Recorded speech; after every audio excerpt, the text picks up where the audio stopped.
Hola a todos los que nos acompañan. Llegó diciembre, se terminó el cuatrenio de la alcaldía de Daniel Quintero y pues no podíamos dejar pasar el momento sin hablar con un grupo de personajes que en realidad fueron protagonistas de estos 4 años. Y hay algo muy especial y muy simpático. Yo creo que pocas ciudades del mundo o pocos países pueden decir que en un gobierno se unieron o coincidieron, más que se unieron, personas de la izquierda, del centro y de la derecha para hacerle control político al gobierno de turno, y eso ocurrió en Medellín.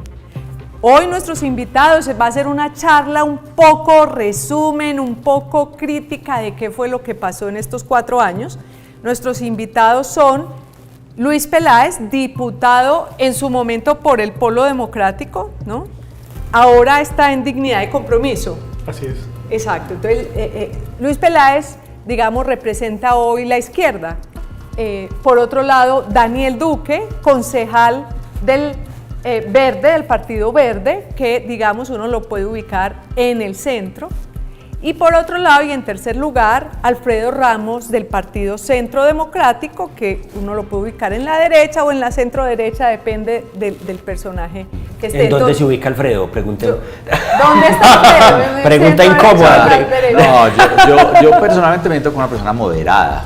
Punto, moderado, es decir, me gustan temas de izquierda, me gustan temas de derecha, dependiendo pues de lo que se pueda pensar, pero sobre todo sensato. Bueno. Y con una misión muy clara, luchar contra la corrupción, que es el más importante. Y entonces los 3 estuvieron, uno podría decir 3 mosqueteros, pero tal vez 3 guerreros para proteger los bienes públicos de Medellín durante estos 4 años. Cada uno de ellos hizo una investigación o muchas investigaciones, estuvieron ahí como una ladilla pendientes, y muchas de las investigaciones que ellos han hecho son las que hoy investigan las autoridades sobre lo que fue la administración de Daniel Quintero. Eso es lo primero que quería preguntarles. Algunos de ustedes les he oído decir que Daniel Quintero se robó la ciudad.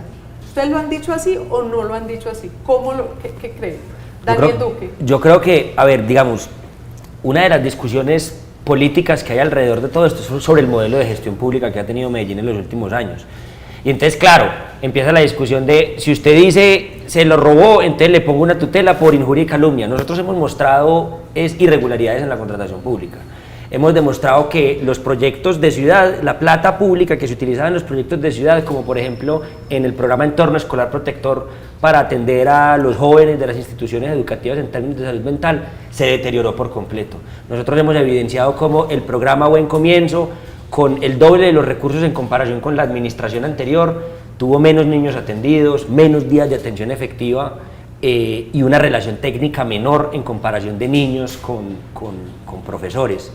Y demostramos además que ese contrato se le entregó a una empresa bastante cuestionable, y la Fiscalía hoy imputa cargos contra esa entidad y contra la Secretaría de Educación. Entonces, más que decir que Quintero se robó a la ciudad, lo que nosotros hemos dicho es evidente el deterioro de la ciudad y de los programas sociales de nuestra ciudad en Medellín. Es evidente cómo cayó la calidad de vida de los ciudadanos de Medellín, con un presupuesto histórico, con muchísima más plata. Y es evidente también que el modo de vida de Daniel Quintero y su círculo cercano se mejoró de una manera impresionante, que tienen casas de miles de millones de pesos, que tienen fortunas que no pueden explicar, que se fueron a vivir a otros países, que están, pues, mejor dicho, con lo último en guarachas. Entonces, todo eso que investigan hoy las autoridades es lo que yo creo que no Daniel, Alfredo o Luis Peláez, sino la ciudad dice que fue el robo a Medellín, un gran robo a Medellín. Diputado Luis Peláez, ¿que usted lo ha dicho o lo ha pensado, lo ha sentido, o cómo lo expresaría usted lo que pasó en estos 4 años? Nosotros lo hemos afirmado con contundencia, lo hemos llevado incluso ante las autoridades. Son 17 denuncias penales que nos ampara decir que no solo que hubo irregularidades, sino que en materia de contratación hubo corrupción. Y lo podemos decir tan tranquilos, básicamente porque tenemos 17 investigaciones. Una de ellas incluso llevó en su momento, hace más o menos un mes, el exalcalde me citó a la conciliación en la fiscalía, que porque yo le había dicho corrupto, y no fue, y la investigación fue archivada. completamente. Es decir, él lo denunció como para Sí. hacer el show mediático de que es una denuncia, pero nunca apareció. No fue a la conciliación. Pero además se archivó la investigación. Eso quiere decir que los hechos, digamos que él me denunció, pues los puedo decir abiertamente. Entonces, en ese sentido, nosotros hemos dicho, más que el robo a Medellín es dónde está la plata. ¿Dónde está la plata y dónde? Aquí las autoridades se desaparecieron en Medellín durante más de 4 años. Investigaciones. Las autoridades de investigación, los Sí. entes de control, Se desaparecieron mágicamente, o sea, mejor dicho, los aquí locales y los nacionales. aquí no apareció absolutamente nadie. Bueno, la Procuraduría un poquito le metió el diente un poco al tema. Pero en algunos temas, pero en otros temas que denunciamos, caso Buen Comienzo, las coimas de Ruta N. Es un proceso donde hay 2 personas Testigos.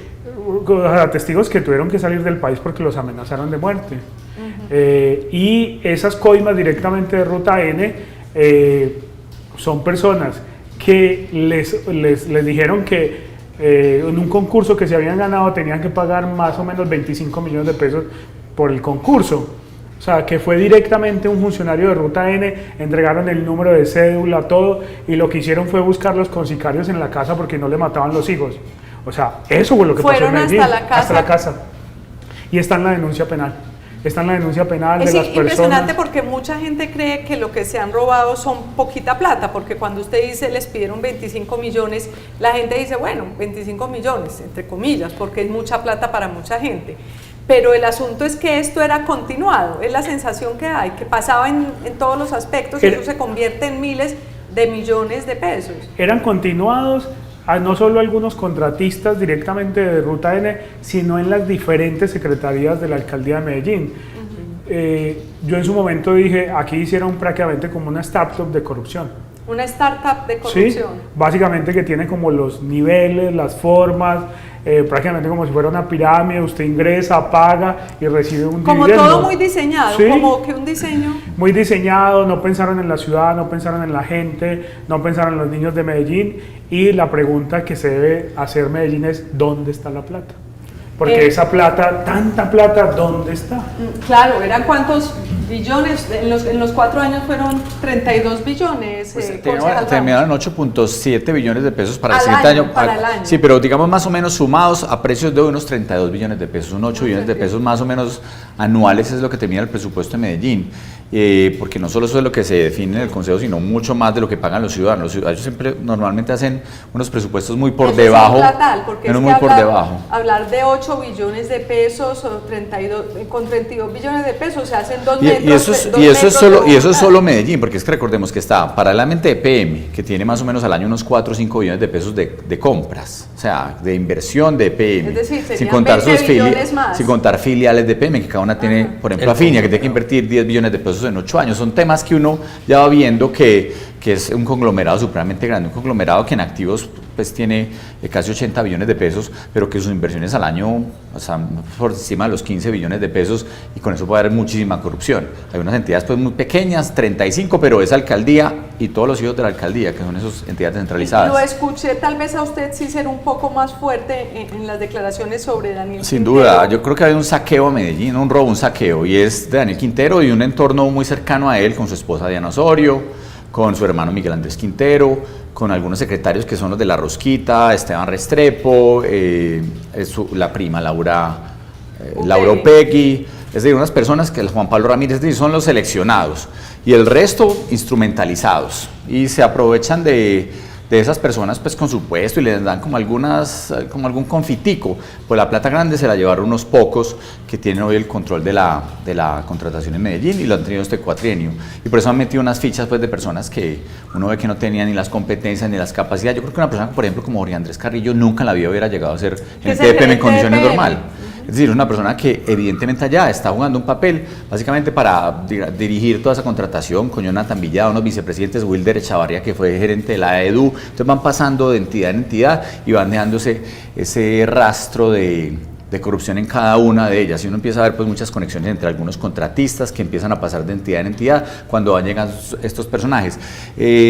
Yo sigo que hay un saqueo es porque no solo no se ve la plata, es decir, esos 32 millones de pesos uno no los ve, es decir, no ve una ciudad que progresa, si ve una ciudad con un mejor ánimo porque recibimos turismo, somos epicentro mundial digamos, de conciertos, muchas cosas que son positivas para la ciudad, pero paralelamente desde el discurso público, más bien desde la gestión pública, no se está viendo la plata. Pues el decaimiento de los programas sociales, el decaimiento de la infraestructura de la ciudad y todo, porque eso sucede en todos los contratos, especialmente los contratos grandes, tiene algún tipo de irregularidad. Tú mencionas como, y también lo menciona Luis, como si hubiera un modus operandi del saqueo. Así es. ¿Cómo lo ves? ¿Cómo lo...? Pues digamos, hay varias maneras, pero el tema principal es, al principio hubo una venta de franquicias. O sea, algunas personas o algunos contratistas del Estado les dijeron, denme plata por entidades. Entonces, por ejemplo, el Hospital General de Medellín, que hemos denunciado tanto, eso lo pagó la familia Villegas, pagó una plata y hace con lo que quiera con la contratación.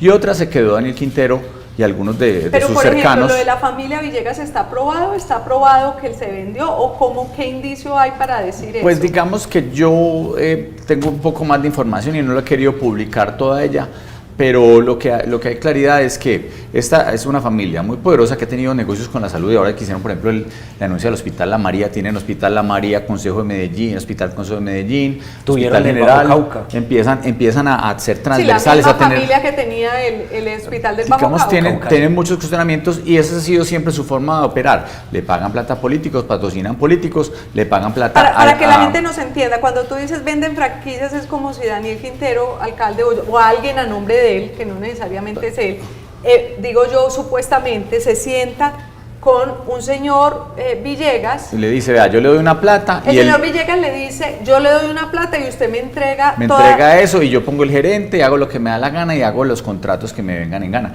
Por ejemplo, porque ahí no hay plata ni siquiera... Pues no hay mucha plata de la alcaldía, es plata básicamente del sistema de salud. Entonces son entidades descentralizadas de la alcaldía de Medellín que no reciben a veces ingresos de la alcaldía, sino simplemente a través de lo que hacen, el pago de las EPS, van teniendo una contratación supremamente jugosa. El Hospital General es una entidad que tiene al año más de 300.000 millones de pesos de ingresos. Entonces, y eso significa... Bueno, y la contratación, me imagino que usted lo dice porque al principio cambiaron a los contratistas, por ejemplo, de alimentación y de aseo. Entiendo que los de alimentación llevaban 40 años haciendo y la lo tarea hacían de bien, lo hacían bien. a los enfermos del Hospital General y lo hacían bien sin quejas. Y digamos, más que defender contratistas, uno diría es, si lo han hecho bien, porque puede pues ganar cualquiera, porque no lo invitan a competir, ni siquiera los invitaban, es decir, los que llevaban allá tiempo, conocían, hacían las cosas bien hechas, de repente ni siquiera los invitaban a competir. Eso es parte del modus operandi Tal cual. Que es, no había una competencia tal cual, entonces con... escogía básicamente el gerente del hospital a 3 entidades a cuales invitar, 3 empresas o corporaciones, invitaba a 3 los que quisiera y esos 3 terminaban siempre presentándose uno, porque el otro lo descalificaban, imagínense, pues invitaban y lo descalificaban que porque no cumplía, o sea, ni siquiera hacían una gestión y otro ni siquiera entregaba. Y eso se traduce en que ahora el Hospital General no tiene salarios. Pues cerrar, ese es uno de los contratos de tantos que se han denunciado. Es decir, usted me pone la lupa sobre el Hospital General, pero lo que usted dice es que ese es el sistema de franquicias, de algunas que vendieron, pero hay otras que se quedan para ellos. Y uno ve fichas claves y cercanos todos a Miguel Andrés Quintero, y ese es un tema muy interesante. El hermano de Daniel Quintero. El hermano de Daniel Quintero, ex concejal de Medellín. Metroparques. Que tenía Metroparques, entonces los gerentes anteriores de Metroparques, íntimos de Miguel Andrés Quintero. Tenía la EDU, Wilder Echavarría, que trabajó con él inclusive cuando Miguel Andrés Quintero hacía parte de la gobernación de Luis Pérez. Es un tema muy importante. Él manejó las regalías y Wilder Echavarría era amigo de Miguel Andrés Quintero de esa época. Wilder Echavarría fue gerente de la EDU primero y después pasó a EPM. La EDU prácticamente se quebró, más o menos. La EDU es un desastre porque es una empresa que no hace desarrollo urbano, sino básicamente contratismo y eso no sirve, no funciona para nada. Y voy al último punto, es por ejemplo, la ESU es el tema cercano a Julián Bedoya, pero el otro es el área metropolitana. Juan David Palacio era íntimo y además fue secretario general del Consejo de Medellín por cuota de Miguel Andrés Quintero. Hubo unos que se entregaron por franquicia. Así es. Hubo otros que se quedaron ellos a través de amigos del hermano de Tal cual, donde ponían las fichas. Y me imagino que había otro que se lo quedaba ahí sí el equipo del alcalde más cercano. Y ese es mucho la Secretaría de Suministros, que era la que manejaba Esteban Restrepo. Bueno, porque era secretario de gobierno que manejaba y después pusieron a Karen Viviana Delgado, una señora pues que no era, que venía de Bogotá, no tenía ni idea que estaba en Medellín, que ese es también un modus operandi, traer personas que pudieran traer fichas y que las pusieran como cuotas acá. Y no estoy diciendo porque fueran de otras partes, yo creo que también la afinidad y el cariño de las personas de Medellín tiene una ética pública muy poderosa. No, y de pronto no tenían tantos contactos, sino y eran sus amigos. Son más fáciles de instrumentalizar. Pero bueno, volviendo, muy interesante ese planteamiento del modus operandi o de la startup que mencionaba Peláez. Vamos como al punto, ¿en qué momento ustedes, el detonante, porque algunos le dieron el beneficio de la duda, incluso algunos de los partidos de ustedes estuvieron al principio con el alcalde Daniel Quintero? El Verde, por ejemplo. El Verde, por ejemplo. ¿Cuál fue el detonante para cambiar, para decir, no, aquí algo está mal? ¿Qué fue lo que pasó? No, la anécdota que... Digamos, voy a hablar también un poco desde mi perspectiva personal. Cuando ganó Daniel Quintero, yo no apoyé a Daniel Quintero, yo apoyé a Beatriz Rabe, que es la candidata del Partido Verde, que es una mujer extraordinaria, que es la decana de arquitectura de la Universidad Pontificia Bolivariana, que lo hace muy bien. Pero cuando ganó Daniel Quintero, yo dije, bueno, no ganó Alfredo Ramos, no ganó el Centro Democrático, y fue pucha. Maravilla, tal, usted momento decía, bueno, no ganó el Centro Democrático. Por el parque llega a dar vueltas y todo por ahí.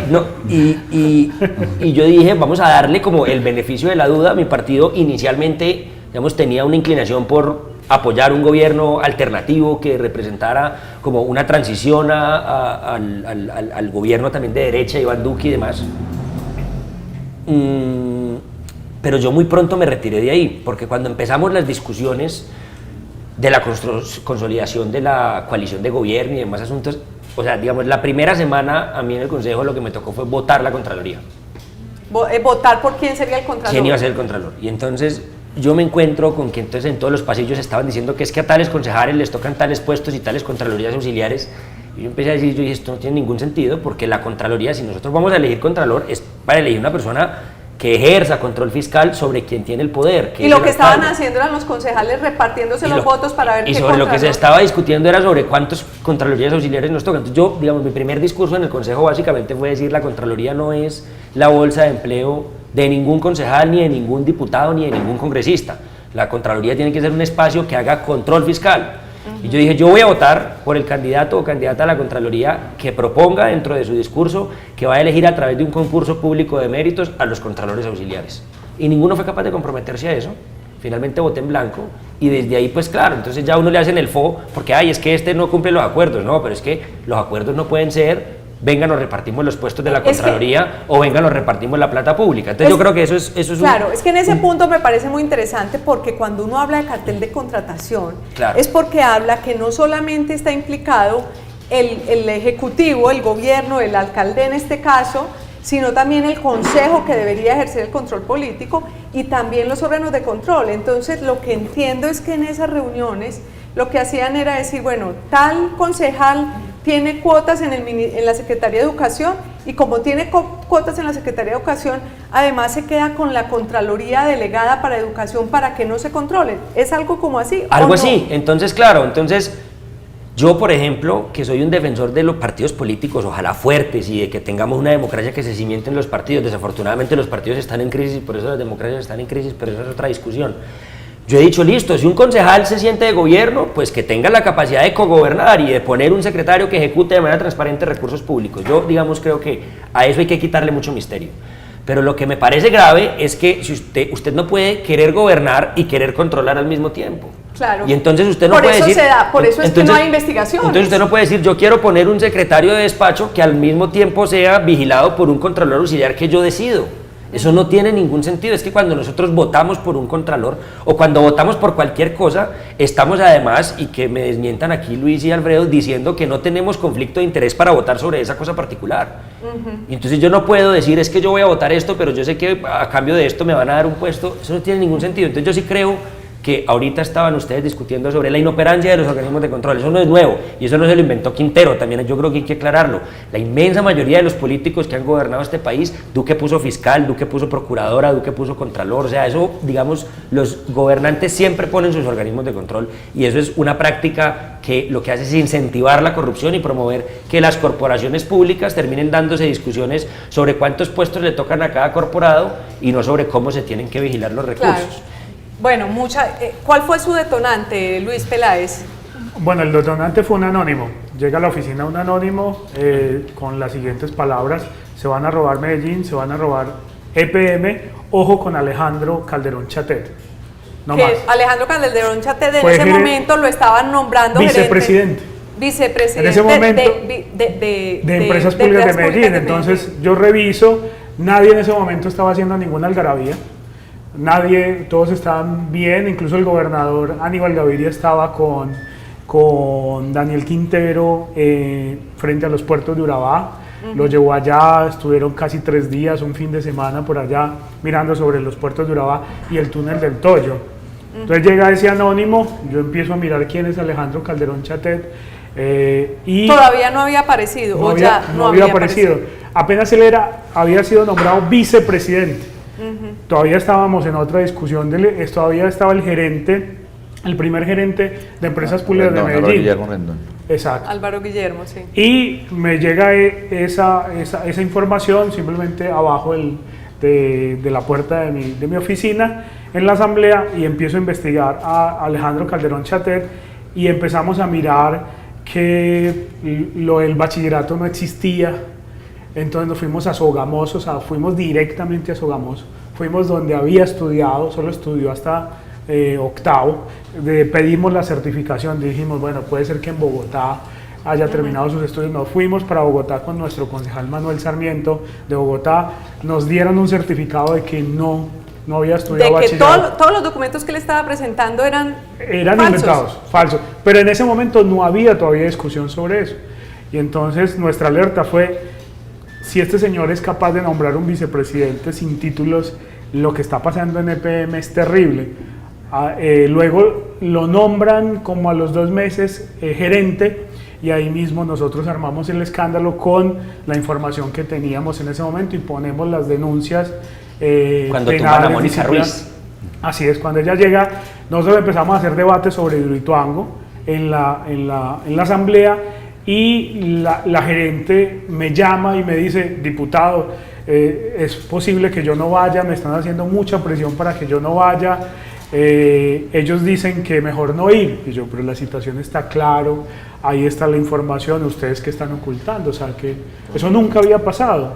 O sea, los gerentes habían asistido a la asamblea, no decían mucho, pero nunca se habían escondido. Entonces eso inmediatamente generó una alerta, y cuando en febrero empiezo a ver que muchos de los que se habían robado el Central Park y que se habían robado las ciclorrutas del exgobernador Luis Pérez pasan a ser nombrados en la alcaldía de Daniel Quintero en Medellín. Eso a mí me generó una alerta inmediata, buen comienzo, la EDU. Entonces yo dije, no, o sea, si lo que hicieron en Antioquia fue un desastre, lo que van a hacer en Medellín es terrible. Y ahí comenzó usted sus 17 investigaciones. 17, realmente porque 50. Usted es abogado penalista, sí. ¿no? Por eso es que... O sea, mi experticia es el derecho penal. Yo soy abogado penalista, pero tengo también toda mi formación, incluso el doctorado que estoy haciendo es en derecho penal. Entonces empezamos a armar unas carpetas, 17 denuncias en total ante la Fiscalía General de la Nación, 3 en la Personería, 2 en la Contraloría General, 1 en la Auditoría General, y 53 investigaciones en total, algunas que no han determinado todavía responsabilidad directa. Una de ellas que no ha salido tiene que ver con el cambio de proveedores de Empresas Públicas de Medellín. Eso bueno, lo vamos a empezar a ver. Mejor dicho, usted tiene guardados noticias. Pero digo que más que guardado es esto, es que nosotros nos cuidamos mucho de que cuando salga una investigación tenga al menos mínimo toda la cadena de custodia. A nosotros no nos han logrado nunca, digamos, desvirtuar ninguna prueba. Cada vez que nos ponen una denuncia, vamos y les mostramos, o sea, ustedes nos van a denunciar, miren aquí las pruebas, los documentos, las cosas, y les hacemos una contradenuncia que les archiva inmediatamente la nuestra. Entonces, nosotros nos cuidamos mucho en que cuando salimos a decir algo, pues tengamos toda la cadena de custodia de todas las pruebas. Bueno, ¿y cuál fue el detonante pues para...? El detonante fue que usted perdió las elecciones. Pero desde ahí ya había realmente mucha bulla. Yo ya tenía mucha bulla desde la propia campaña de cómo se había financiado Daniel Quintero. Y que terminó ¿Qué le decían en la campaña? Que había vacas en Bogotá muy grandes de empresarios que querían venir a ganarse la contratación en Medellín. Un montón de empresarios de esos nacionales, de vieja data, de esas mafias de la corrupción. Esa era la bulla que hubo y que había mucha plata. Y más cuando uno ve pues que ¿Usted sabe cuánto le costó a Daniel Quintero la campaña? María, No, según no cuentas tengo ni idea. claras, 700 millones de pesos. Y uno veía que había plata por todos lados, era una cosa pues exagerada, 700 millones, o sea, le dijeron de todas Un las poco mentiras que parecido quieran. a la de ahora de un Similar, o de corredor, pues, corredor. tal cual. Entonces desde allá había bulla y a mí el primer restaurante se llama Colombia Avanza. Ese fue el primero, que fue al mes y medio de haber Colombia sido. Avanza, que es la corporación. La corporación de entorno familiar. A la que le dieron buen comienzo. De buen comienzo el programa entorno familiar. Entonces ahí fue la primera, me dijeron básicamente, se le dieron toda la contratación a Colombia Avanza. Yo dije, ¿qué es eso? Yo no tenía ni idea, pues, y empecé a averiguar y vi como toda la estructura que tenía y ya, esa fue la primera alerta. Me encuentro, empieza la pandemia, que entregaron unos paquetes alimentarios pues dijeron que vamos a contratar unos paquetes alimentarios cuando encuentro contratación directa porque empezó la pandemia, ¡pum! Colombia Avanza. Entonces, en 3 semanas llegaron a Colombia Avanza más de 20 mil millones de pesos a dedo.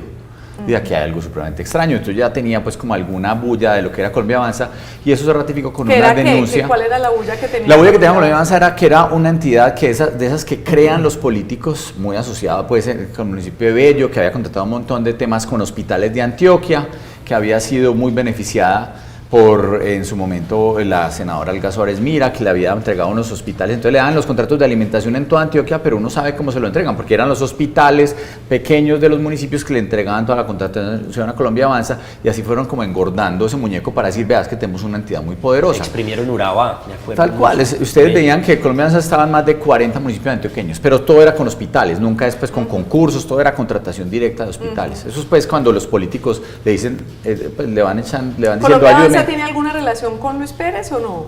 Pues tuvo contratos con la gobernación de Luis Pérez. A través de Gloria Montoya. De muchas formas, pues Era porque Gloria Montoya, que es la tía del representante legal de Colombia Avanza, que es el señor Henry Paulison Gómez Montoya, ella, digamos, no contrataba directamente, lo hacían a través de la gerencia de infancia y adolescencia. Es que se empiezan a hacer como cruces. Entonces no contrataba nunca a la tía, pero sí la gerencia de infancia y adolescencia de la gobernación de Luis Pérez. Y muchos municipios en la gobernación de Luis Pérez que les entregan el PAE también, porque lo que hacen es que la gobernación le pasa la plata del PAE a los municipios, y los municipios es los que lo reparten, y es a través de los hospitales en muchas ocasiones. Esa es la forma como, digamos, permearon. Pero lo entregaron entonces en 2 semanas. En 3 semanas, 2 contratos de 20 millones de pesos. Y de ahí se pega una denuncia que hace la periodista Isabel Escobar. Hay que reconocerle eso. Ella dice, una investigación que hizo fue lo mismo que Colombia Avanza, que empezamos nosotros a sacar algunas cosas de la pandemia, particularmente lo de Colombia Avanza. Dice, Colombia Avanza, este señor Henry Paulison Gómez, le entregó un montón de plata a Daniel Quintero en la campaña, le pagaba la casa, le pagaba los refrigerios y nunca apareció en la campaña, nunca apareció en las cuentas, que ahí empezamos a juntarnos con las cuentas, que el señor se gastó pues cientos de millones de pesos en la campaña y que no apareció nunca reportado como un donante de campaña. Después le dieron estas tal cual, entonces le dieron esos dos, le hicieron adiciones presupuestales. Ese programa de entorno familiar terminó, que pasó en 16 mil millones de pesos, y a pesar de la bulla, porque lo denunciamos, le hicieron una adición presupuestal de 5 mil millones, cuando recuerdo perfectamente que salió en el Quintero a decir que estaban mal hechos los contratos anteriores, que porque eran convenios de asociación, en fin, recuerdo pues como toda la crítica que hicieron, y después le termina entregando a través de convenio de asociación el siguiente año a Colombia Avanza, es decir, eran como dándole volteretas pues legalistas. El punto fundamental fue ese fue uno, y otras contrataciones que hubo en pandemia a través del DAGRED en su momento, que empezaron a mostrar que se había una intención supremamente rara. Una, por ejemplo, unos tapabocas, que compraron 2 millones de tapabocas, seleccionaron a un contratista y la razón fundamental era que porque entregaba muy rápido y no entregó, y después dijeron que no, que habían hecho un acuerdo bilateral para que no entregara, para no sancionar al contratista. O sea, le regalaron, le iban a regalar esa plata, mejor dicho. Y nunca compraron 2 millones de tapabocas. ¿Pero le regalaron la plata o la plata la no se la regalaron, le regalaron el contrato. Como no cumplió, nunca lo sancionaron. Y nunca exactamente, y nunca compraron los tapabocas. Entonces, ¿cuál era la urgencia? Bueno, un último punto, porque todo es muy interesante. Lo hemos dicho, aquí podemos estar meses hablando de este tema. Meses, o sea, pues yo no sé cuánto tenga este programa, pero... Volvemos en enero, en febrero, en marzo. Pero, y ojo que al final vienen propuestas indecentes para entonces quédese hasta el final para las propuestas indecentes de Alfredo Ramos. Una última pregunta mía tiene que ver con, de todo lo que usted vio en la administración, ¿qué es lo más grave y que además cree, y si lo junta un poco con el tema de la participación de los organismos de control en todo este episodio, en lo que han hecho, pues si ustedes me exponen el caso más grave, uno diría, bueno, pero esto ¿por qué no lo están investigando? O algo... Digamos, yo creo que lo más grave es que sin ningún lugar a dudas hubo un patrón sistemático de mala contratación con las prácticas que ya Alfredo, Luis y yo hemos tratado como de explicar. En primer lugar, cogían las entidades del conglomerado público, que no son las secretarías, porque las secretarías tienen que contratar con unos requisitos muy particulares y regidos bajo los principios de la Ley 80, las entidades del conglomerado público, al ser empresas industriales y comerciales son cuántas, del Estado. son más o menos Unos 35. Por lo menos. Sí. Entonces lo que hacían con esas entidades del conglomerado público era, como usted puede contratar más fácil, como usted se puede brincar más fácil la Ley 80, ya que usted es una empresa, yo voy primero que todo a mirar cómo es su objeto social. Si su objeto social es muy chiquitico, se lo voy a ampliar. Y entonces le voy a meter, por ejemplo, con Metroparques, que usted pueda hacer poda, jardinería, administración de parqueaderos, etcétera, etcétera, etcétera. Y entonces después de ampliar ese objeto social, lo ampliaba la junta directiva de la entidad. La entidad estaba compuesta con una junta directiva de puros secretarios de despacho, en los cuales en la inmensa mayoría el presidente de esa junta era Esteban Restrepo. Y entonces abrían la discusión en la junta directiva, ampliaban el objeto social y ya entonces ahora sí podían contratar, por ejemplo, poda y jardinería. Entonces yo creo que el daño más grande, y entonces dicen, hago una invitación privada a 3 empresas para demostrar pluralidad de oferentes. Las 3 empresas son de la misma familia, recordemos, de los liberales socialdemócratas, y entonces dice, para aparentar la pluralidad de oferentes, cojo una de esas empresas, la reforestadora del Líbano, y le entrego los contratos que antes tenía el Jardín Botánico. Y entonces, ¿qué creo yo que es el principal daño que se le hizo a Medellín mirando todo esto? Es como, primero les mostraron a los bandidos, o sea, les hicieron un doctorado a los corruptos bandidos de cómo robarse la plata del erario público de una manera sencilla. Quedó el manual el modus operandi de cómo... Les quedó un manual. Segundo, creo que queda claro que que fueron unos corruptos que no tuvieron la más mínima empatía con ninguna población vulnerable. O sea, la plata del adulto mayor se perdió, la plata de la primera infancia se perdió, la plata de los jóvenes que estudian en colegios públicos se perdió, la plata de los deportistas que practican en los escenarios deportivos del INDER se perdió. Bueno, perdimos los Juegos Nacionales. Perdimos los Juegos Nacionales con apartado. Y los Juegos departamentales. Es decir, los departamentales con apartado y los nacionales, que maravilloso que han apartado, pero también muestra un poco como por qué Medellín, con más de 1000 escenarios deportivos, pierde unos juegos departamentales. Pues porque más del 70% de los escenarios deportivos están destruidos y están deteriorados. Entonces, yo creo que lo más doloroso es que yo creo que a todos, que todos nos dimos cuenta como cosas que para nosotros eran cotidianas, que para nosotros no estaban en discusión, creíamos que las teníamos garantizadas. Creíamos que las teníamos garantizadas y resueltas.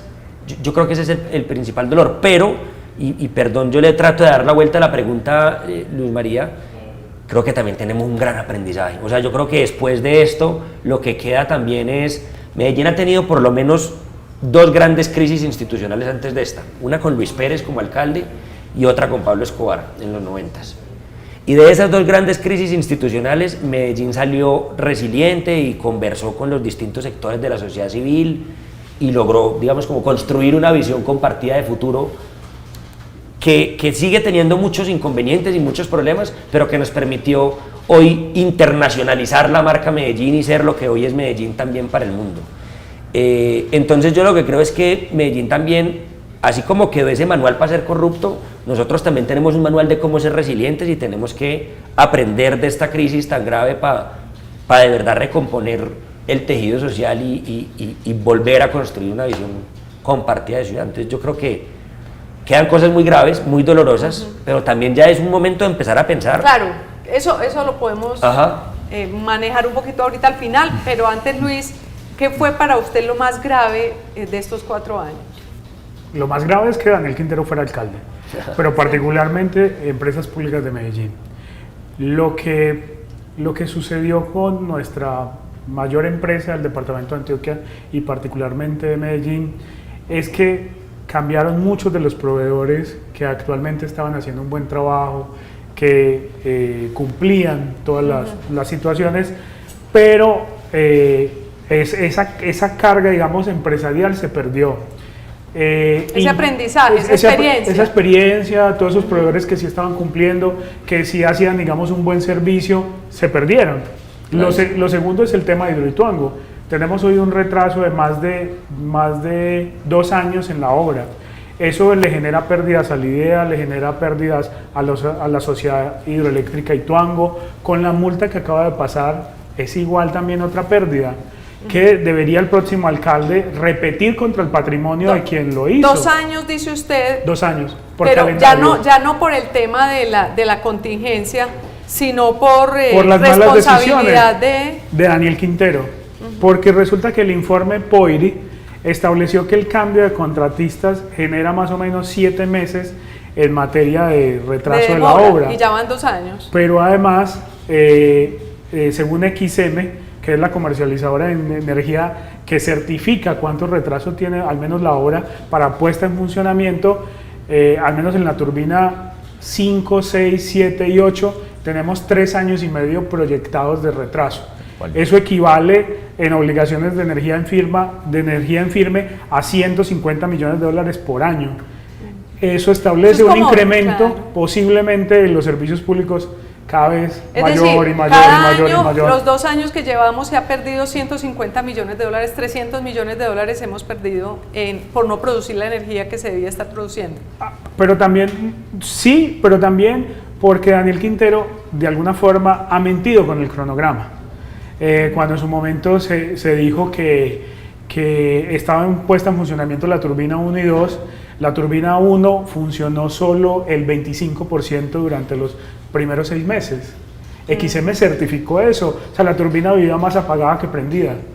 Y nosotros yo fui el diputado que más debates de control político hizo a EPM y a Hidroituango con respecto al consejo, pero el consejo brilló por su ausencia en materia de proteger el proyecto más importante. Se dedicaron a otro debate. Pero debates de control político calentó. Pero muchos. Es que, por eso, con Alfredo citamos muchísimo. Pero si ustedes revisan el tema de Hidroituango, no fue un asunto de agenda prioritaria en el consejo. Muchas veces nos tocó a nosotros citar porque el gerente no iba allá. Ustedes revisaban muchas cosas en materia de empresas públicas de Medellín. Nosotros priorizamos el tema de Hidroituango. Si Hidroituango se cae, si Hidroituango le pasa alguna cosa, no solo es EPM que se va a la quiebra, es el IDEA. Es el IDEA, es parte de la fábrica por eso estaban desde es Colombia la que se queda sin energía. Sí, pero pienso, por ejemplo, esto, que es algo que yo siempre le voy a reclamar al consejo. Y saben que somos amigos, pero siempre se lo voy a reclamar. Cuando nosotros hacíamos los debates, ningún concejal iba. Y ustedes de la asamblea iban a los debates yo siempre iba. A Luis lo invitamos mucho, pero es que nosotros nos tocaba trabajar mucho más. Pero yo les digo, no, nosotros trabajamos mucho. Pero el punto es este. Yo creo que lo que ahorita decía Daniel no se puede tolerar jamás. Y es que ningún concejal de Medellín o de cualquier parte puede nombrar secretario Daniel. Nosotros no podemos tolerar absolutamente ese tipo de cosas. Es que los concejales están inventados, es para controlar al alcalde y sus secretarios. Y lo mismo los diputados, pero cuando nos metemos a mirar a ver cómo gobiernan, nosotros no podemos gobernar. Ahí empieza el cartel. Claro, es que el problema, estaba haciendo más un símil con lo que pasa en democracias como las parlamentarias, en mostrar porque yo sí creo que es un debate que hay que abrir, que es sobre el modelo de Estado. Yo creo que, yo sí creo, además porque entre otras cosas los concejales ni siquiera hacen parte del poder legislativo, hacen parte incluso del poder ejecutivo y en teoría cogobiernan porque digamos, definen un presupuesto, definen cuáles son las prioridades, inciden en la agenda presupuestal. El Consejo es un poco distinto al Congreso de la República. Entonces digamos, yo sí creo que es un debate. Y es un debate que se debe a Colombia sobre el modelo de gobierno y demás asuntos. Yo creo que tiene que controlar y que precisamente es el aprendizaje que tenemos que tener. Cada uno en su estaca, cada loro en su estaca.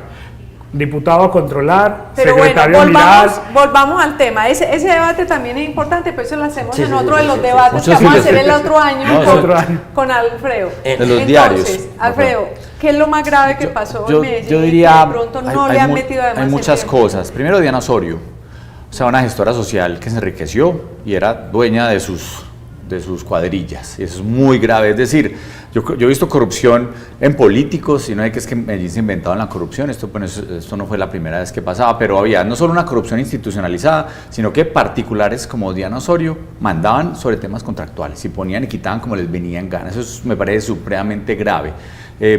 Porque la idea, inclusive hasta no sé, de la primera dama o la gestora social, como le quiera llamar, siempre había tenido en Medellín una visión, primero muy solidaria, digamos muy respetada. Aquí se volvió una perrateada en el buen sentido de la palabra, horrible, de cómo una persona se enriquecía, aprovechaba los recursos públicos para su beneficio, cómo ponía y quitaba contratistas, ponía y quitaba a sus primos, es decir, era los mejores amigos, había que ser, pues, ella le ponía, es decir, tenía todo un poder interno en la administración, y quién sabe, por esa relación como de conveniencia con Quintero, porque ese es un matrimonio que no era pues propiamente llevado por el amor y por los bonitos intereses, pero bueno, sino que había una sociedad económica al respecto. Es un primer punto que parece muy grave. Un segundo punto es la corrupción institucionalizada. Porque es que uno puede ver corrupción puntual, ¿cierto? Una persona que le metió la mano a un contrato, que le ofreció una coima. Una manzana podrida. Exactamente. Pero, o sea, digamos que, voy a decirlo, en Medellín puede que haya existido corrupción, pero era un tema esporádico. Había un cariño por lo público, inclusive de los funcionarios más, llamemos, más oscuros que hubiera en esta historia. Aquí este era un tema de cara a la ciudadanía, casi de cara a los contratistas. Por aquí es el camino, le cobra al que estuviera, si quiere que no lo molestemos, le cobramos más plata, si se lo quiere ganar, vaya a través de tal entidad. Y había pues un sistema claro de contratos interadministrativos para que con esas formas de todas esas entidades descentralizadas pudieran contratar de una forma más fácil. Por eso es tan difícil controlarlo también, por eso también es más difícil llegar al punto. Que viene el tercer punto de lo grave, es una pasividad absoluta de los órganos de control. Locales ni hablemos, Contraloría y Personería de Medellín, pues eran, yo lo he dicho así, directorios políticos de Daniel Quintero. Punto, es decir, otras secretarías de despacho más.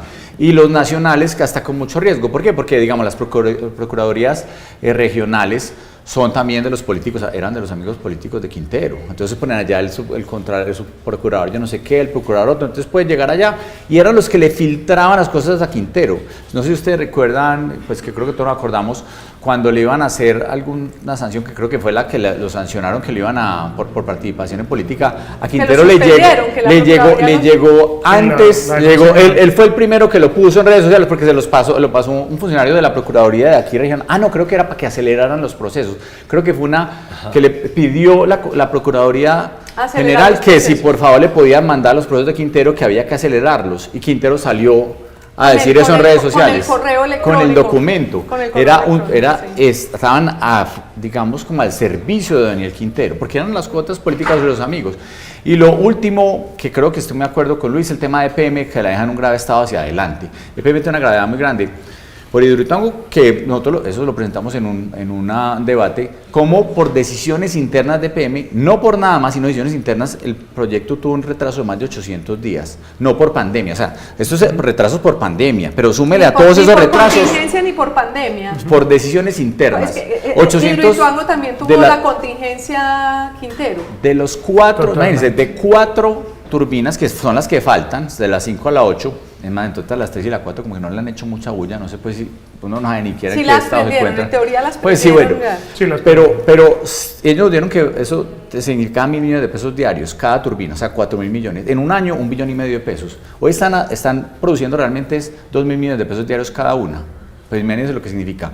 Pero retrasar ese proyecto, más de 800 días, que era lo que había definido EPM, significaba más o menos 800.000 millones de pesos diarios por cada turbina. Si fuera por 1.000, aunque usted está diciendo si estamos viendo por 2, que es lo que está haciendo más o menos en este momento, estamos hablando de 6 billones de pesos, mal contados, del retraso por decisiones internas de EPM. ¿Y sabe qué fue lo que pasó? Ellos tenían que venir en firme de la 1 a la 4, de ahí en adelante no les importaba. Entonces dijeron, dediquemos a las 4 primeras y el resto que se jodan los de Medellín, pues los siguientes gobiernos que son los que van a tener ese problema. Bueno. Eso suma pues toda esta problemática que hubo en EPM del cambio de objeto social, del problema con los contratistas, con los 790 millones de pesos que va a tener que pagar. Pero voy a Afinia, la otra, una inversión, la verdad, qué desastre lo que nos metió Duque, porque Duque hizo un negociado por el metro presidente 80 que no tal cual, El un Centro desastre. Democrático. Sí, del Centro Democrático, es que las cosas las malas decisiones vienen de todos lados, y si son del partido de uno hay que decirlas con toda claridad, Total, hay que decirlas hay que con ser toda la crítico. relevancia. Un error gravísimo estratégico. Se puso a negociar Afinia contra el metro de la 80. Es decir, que en para total que el metro de la entiendan los 80 que no hay. escuchan, cuando usted dice negociar es que Daniel Quintero quería decir, voy a hacer el metro de la 80, Tal quería cual. contratarlo. Exactamente. Y Necesitaba necesitaba la plata el del apoyo gobierno. de Iván Duque. Entonces Iván Iván Duque Duque le dice, listo, yo se lo doy, pero entonces ayúdeme con Afinia. yo que es apoyo la el mitad del metro de la Caribe. 80 porque el que era gobierno la nacional apoya con el 70% de los sistemas de transporte masivo. Entonces le necesitaba ese aval. aseguro, pues que hoy hubiera sido más barato financiar solito el metro de la 80 que meterse en ese galimatías de Afinia, que no solo está perdiendo muchísima plata, está una cartera irrecuperable a más de 360 No, y el días, 1.2 prestigio- millones de pesos. Y el prestigio que le está quitando a EPM en la Tal costa cual. Caribe, porque entonces en la costa Caribe dicen Afinia EPM. Y sin contar que los temas Afinia EPM. contractuales que hay mucho todavía Pero por mejor dicho, escarbar ahí. como dijeron ustedes, cada uno de estos temas sería un capítulo inmenso para un debate largo porque tiene mucha minucia y ustedes lo conocen bien. No sé, la propuesta indecente. No, la propuesta no la indecente oí. es además que lo hemos hablado con Daniel y con Luis también la podemos conversar, y es, hay que escribir un libro sobre esto, que quede una memoria de todas estas Anímense, denuncias que anímense, había, anímense, pero pónganse. como moderado por comunicadoras como Bueno, Luz María, que eso- sabe investigación, que sabe hacer las preguntas concretas, que sabe llevar a los temas candentes. Entonces, yo leo el libro de ustedes. Yo Que leo el dirija la libro de conversación. ustedes. Yo leo el libro de sí, ustedes. como y- que nos modere la conversación más que hacer el libro. Yo creo que frente al tema de los retrasos de EPM, frente a Hidroituango, Daniel Quintero fue peor que la pandemia. O sea, frente a los temas de los retrasos, se ve que en pandemia se tenían algunos retrasos, pero Estuvo 6 la meses más o pandemia- menos, que Pero fue la la- pandemia de Quintero es... No. O sea, realmente lo que pasó en Medellín con No, esas eso es- elecciones- Y yo le quiero a eso agregar una cereza en el cóctel, y es, yo le deseo muchos éxitos al alcalde Federico, de verdad, por el bien de nuestra ciudad, ojalá le vaya muy bien, y al gobernador Andrés Julián Rendón, que no son de mi partido, no voté por ellos, pero yo sí, digamos, quisiera hacerles entender a los dos la dimensión del reto que tienen, digamos, y especialmente lo que está pasando con Medellín. Yo he visto los nombramientos del gabinete de Federico Gutiérrez, hay nombres de resaltar como John Maya en la gerencia de PM, que me parece que es un hombre con todas las cualidades y con todas las características, pero esas personas también tienen que saber la dimensión del reto que tienen, el 95% de los colegios de Medellín caídos, el 70% de los escenarios deportivos destruidos, un déficit de infraestructura en Metrosalud de más de 300.000 millones de pesos solo en infraestructura, médicos especialistas de toda la red pública a los que no se les paga desde julio del año pasado y que cesaron actividades, y todos los pacientes enfermos de Medellín hoy están siendo atendidos por la red privada. Es decir, es un reto realmente No, fenomenal, fenomenal. colosal. Y yo espero que se estén rodeando de verdad de las mejores personas, y que las personas que estén asumiendo hoy esos compromisos entiendan lo que se les viene. No, y lo que nos enseña esto también es que hay que hacer control a todas las administraciones Tal que cual. vengan, que cada vez hay que tener los ojos más abiertos. En particular, me parece que la ciudadanía de Medellín, ustedes lo han dicho, para nosotros ha sido fundamental en esto. Todos los que les llegaban con denuncias a ustedes, cual. que también nos denunciaban a nosotros, yo creo que todo ese trabajo fue importante para entender que Medellín sigue teniendo un alto concepto de la defensa de lo público, y que así debe seguir siendo en las Tal cual. próximas administraciones. Yo creo que los grandes aprendizajes, Daniel de alguna forma lo dijo, es Medellín aprendió es decir, Medellín siempre ha querido lo público, esa es una base muy importante, sobre todo a controlar Que lo no se público. pierda, es A decir- controlar lo público. Medellín no tenía mucha claridad sobre cómo controlar lo público, y hubo una unión pues de algunos que hacemos parte pues del consejo y de la clase política, que una gran minoría, pero eso hubo una ciudad demasiado pujante. Es decir, ciudadanos, medios de comunicación, la veeduría todos tienen que reconocerle tanto trabajo, pero fue la que mantuvo a Medellín atenta a lo que estaba pasando, y abrimos los ojos a muchas cosas que de pronto antes eran paisaje. Yo creo que sí sirvió mucho. que En los ese sentido, ciudadanos- una ciudadanía mucho más atenta a la democracia. Que hay que agradecerles a todos, a ustedes también, porque fueron desde el Consejo y desde la Asamblea unos guerreros contra la corrupción, que realmente eso no solamente será con el gobierno de Daniel Quintero, sino que es muy posible que muchos otros gobiernos o muchos otros funcionarios públicos lleguen con esa actitud, y creo que Medellín tiene que hacer escuela también en esto de cómo controlar que no se roben los recursos públicos. Muchas gracias, que tengan un gran año 2024. Ustedes ya dejan el consejo, usted sí sigue en la asamblea, no les vamos a preguntar qué van a hacer todavía, porque de pronto Pregúntele, vamos a escribir el libro si para que hagamos la- Luz María se anima también. Digan a Pero dónde antes del mandar- libro, ¿qué van a hacer? Que nos digan a dónde mandar la hoja de No, vida. ¿Para Navidad, dónde van? hay que estar en Navidad, voy a estar con mis hijos, que voy a estar estos mesecitos con mis hijos, ya después vamos a Pero ver ¿para qué dónde nos dedicamos a van? hacer. Cuenten. Voy a hacer otra vez, profe Neafit. Yo cero cargos públicos, eso lo tengo súper claro, ni cargos públicos ni contrato con el Estado, no quiero... Quedó aburrido de- No, Quedó aburrido. no, sí temas públicos, no contratos públicos, o sea, esa es una Ok. parte que hay que cambiar, esa visión electoral casi que de política, no, eso hay que superar un profesor poquito. en EAFIT por ahora, y que ahí está la hoja de vida pendiente, se lo recomendamos a quien Va lo a decir lo papá necesite. y no contratista. Seguir dando lidia, eso es lo que hay que hacer. Lo que tenemos que hacer es seguir dando lidia. Y le doy Yo mucha creo que filosofía. es controlar, pero lo que Medellín tiene que aprender ahora es poder controlar sin necesidad de darle tanto boom al revanchismo que seguramente también Daniel Quintero quiere hacer los próximos 4 años o 2. O sea, llegar a controlar, por ejemplo, la alcaldía de Federico Gutiérrez no quiere decir que la gente esté diciendo que fue, digamos, bueno Daniel Quintero. Yo creo que hay que hacer un esfuerzo por diferenciar eso. Seguir controlando, pero... Claro, seguir aprendiendo cómo controlar que no se roben los recursos públicos. A ustedes por acompañarnos hasta este momento, muchas gracias. Desde el periódico El Colombiano, esperamos verlos muy pronto y que tengan un gran día.